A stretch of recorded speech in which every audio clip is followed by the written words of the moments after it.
Let's keep things moving right along.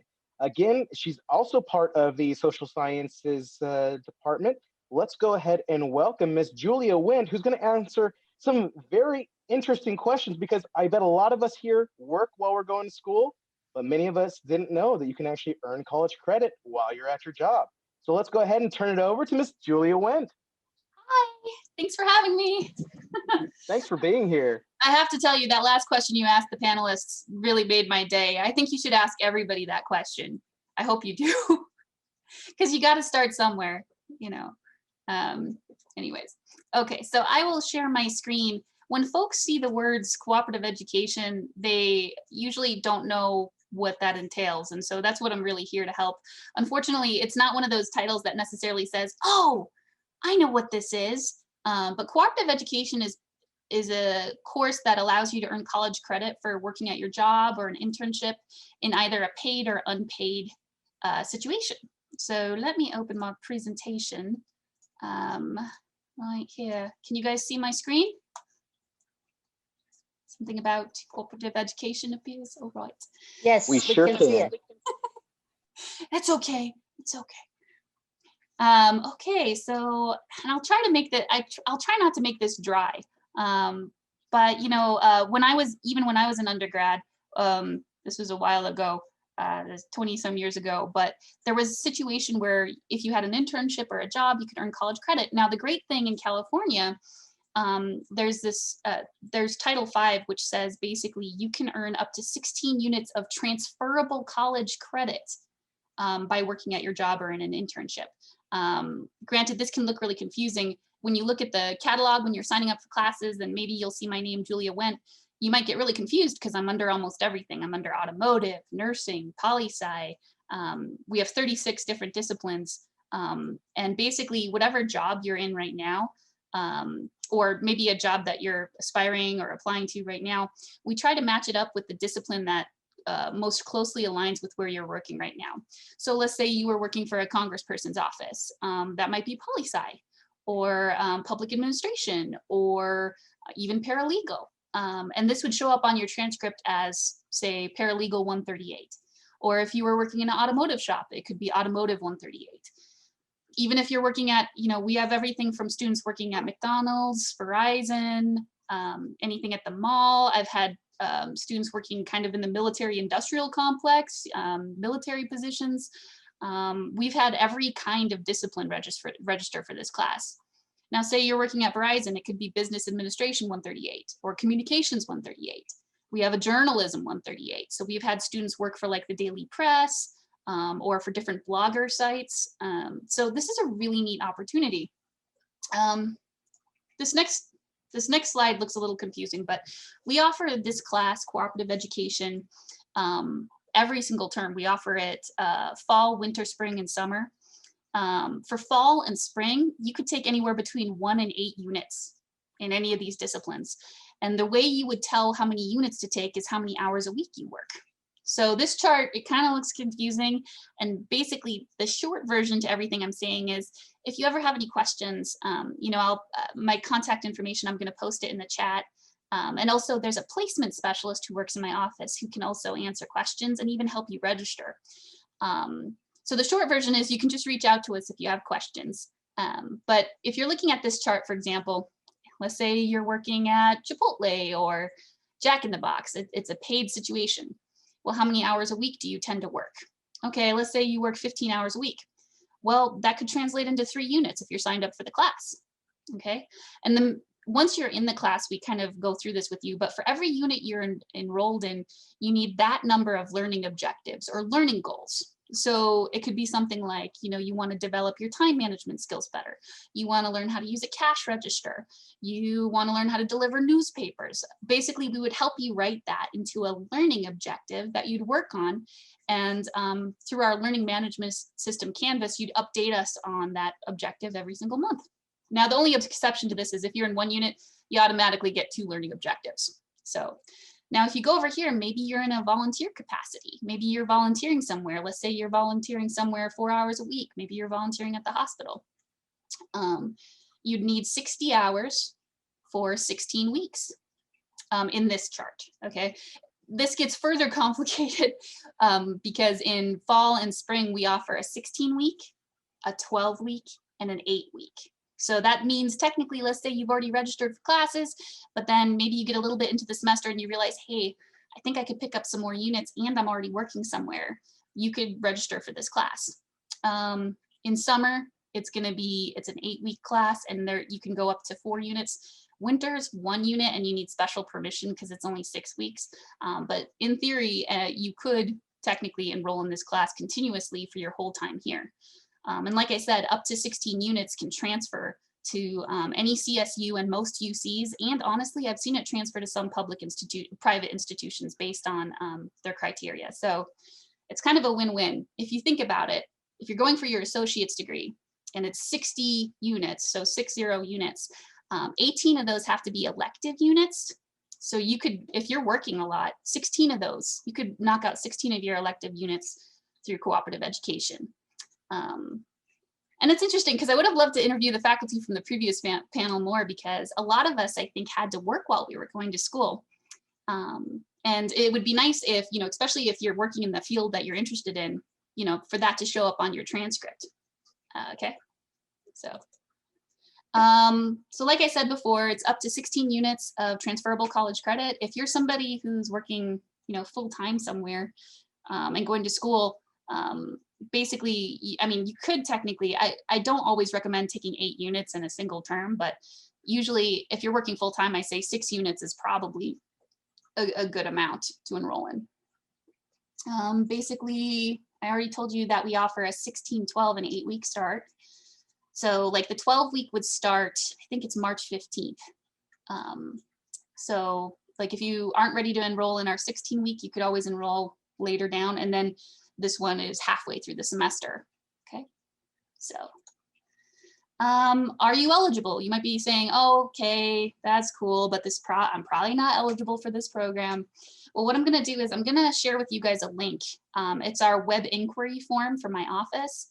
And if you fill out the web form, either myself or Marianne Coombs, who is the placement specialist for our office, will respond to you. And in getting the answers from the inquiry form, we'll be able to let you know if you're eligible, and we'll even help you register for the course. So basically, the main thing to know is, are you able to spend at least 5 hours a week on a work site in a paid or unpaid position? Now, if you saw the previous slide, technically it's 5 hours a week for a paid, 4 hours a week for a non-paid. So are you able to work a minimum of those hours for a 16 or a 12-week or an 8-week period? That's one. Pursue a planned program of cooperative education, which includes new or expanded responsibility. That's kind of a long, jargony way of saying, are there new things you can learn at your job? I would like to think that every job has new things that you can learn. But then again, if you have a job where you feel like there's not new skills you can cultivate, then the class probably won't work for you. We do get pretty creative in this class though, because there are students who have taken this class 8 semesters in a row, and we always think of new things they can work on. There's hard skills like, hey, I want to learn the 10 key or a cash register. I need to learn how to open and close this gas station or something like that. But then there's also soft skills. And so we can use soft skills as things that you develop on the job too. Maybe your goal is to learn how to become comfortable speaking with your supervisor, or maybe you want to learn better practices for dealing with your peers. Maybe there's interpersonal conflict at work. We can turn all of those things into learning goals that you pursue for the whole term. So ideally, when they ask you, hey, do you have things you can learn on the job that are new? The answer to qualify for this program is yes. Okay. Have a cooperative education approved work site to enroll in this class. If you're in a paid position, then there's no extra paperwork required. If you're in an unpaid position, I would say we're going to reach out to you and double check. We have a lot of partnerships in the high desert. What happens with the unpaid position is we need to fill out something called an MOU. It's basically a memorandum of understanding, so that the employer, VVC, accept you being in an unpaid capacity and earning college credit. So unpaid can be a little bit complicated, but it's not insurmountable, and we have a lot of students doing unpaid opportunities. And to be honest, I still highly recommend any kind of volunteer opportunity. Number one, it builds your skills. Number two, you know, it's so often when you're looking for a job, they'll say, hey, you need to know this to get the job. And then you'll say, well, I need to do the job to get to learn the job. And, you know, there were a lot of situations, like even for me, I volunteered my hours a lot because I needed the skills on my resume to get the job that I wanted. So I would never, I guess this isn't a technical term, but don't poo-poo an unpaid position because, you know, if you're learning skills, number one, it's stuff you can put on your resume. And number two, you might be developing contacts who can get you a job. So unpaid positions are still a really awesome thing. And then also if you can get college credit for it, it's a great situation. And then this probably won't be a situation for anybody on this call, but just make sure that you're actually registered for the school and you're eligible to register. So if you've already made it past admissions and enrollment, just make sure that that you can register for the course. Basically, this last bullet point is for those who haven't started, who haven't applied to VVC yet. So if you're here today, most likely you're ready to register. So now this is the complicated URL that I'm going to put in your in the chat here. And I had it all ready and then I didn't have it ready. So I'll put this in the chat. And if you go to this, you can get contacted by Marianne or myself in the next day.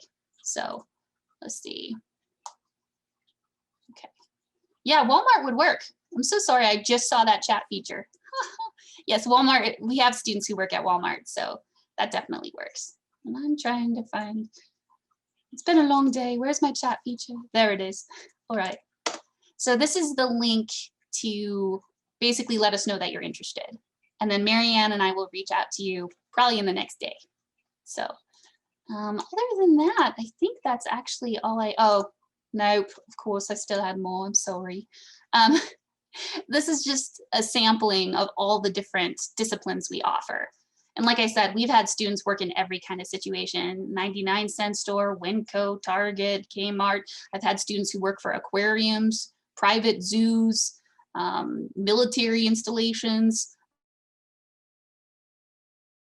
garbage pickup. I mean, I could go on and on. There's almost every single kind of opportunity qualifies.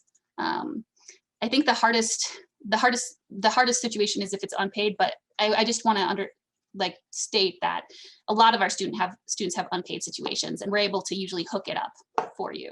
So let's see. And on our website, I know the website's going to be changing here soon in the next month, but on our website, we usually put unpaid internship opportunities. So you can always check out our website to see what open unpaid opportunities there are. I know actually we have some political offices open for unpaid internships. And again, I have to emphasize this, like, you know, it doesn't matter, you know, if you're, you know, strongly politically aligned, either, you know, it doesn't matter where you follow on the spectrum. I think, you know, when you do an unpaid internship in a political office, you learn so much about the local politics. And local and state politics are a big, big deal. Whether you think they affect you or not, they just like Dave Dupree was saying, they affect you a lot. So, and even when I was younger, I did a few political internships, and it was really great. It was really neat to learn how things work. So, other than that, you know, I'll put this up on the screen and I'll paste this in the chat too. But this is the direct contact information for our office. I really do recommend filling out the web form first, because that actually gets to us quicker. Can you imagine that? So I will copy and paste this in the chat, but that's, you know, I hate to disappoint anybody if I'm done early. Maybe there's more questions. There'll be more. No, that's wonderful, Julia. Thank you. Thank you. So again, for those of you out there, remember, if you're interested in, if you want to find out if your current work history can actually get you college credit, please see the link in the chat. That way you can get that information off to Julia, and we can find out, we can get you some of that credit. Are you still with us, Julia? There you are. Hello. Yeah. Are there any, for those of our students who are out there currently looking for work, are there any employers that you would actually recommend that you work with often that give credit? I know you said Walmart was one. Yeah, actually, gosh, there it's hard to say because honestly, we work with so many people in the so many companies in the high desert. It would almost be Mhm. more challenging to name who we don't work with. Um, Okay, just running through, great. we work a lot with the hospitals. So Hmm. we have anybody who's in nursing, respiratory therapy, allied health. So that makes up a big part of our enrollment. But like I said, you got McDonald's, Target, Verizon, um, any of the kiosks at the mall, Bath and Body Works. About how many students are engaged in cooperative education a semester? It's changed recently. We used to have about 60 students, but we've been getting about 100 now. So a lot of, about 30% of those are nursing students. But the next biggest fields tend to be business administration, sociology, um, and communications is big. There's what is it? The Tay Center has a lot of opportunities for students to help other students actually, and we have that up on our website. It's under the Cooperative Education Department website, which if you look at the list of disciplines, we're basically COOP. If you see COOP, that's us. So Well, wonderful. Thank you so much for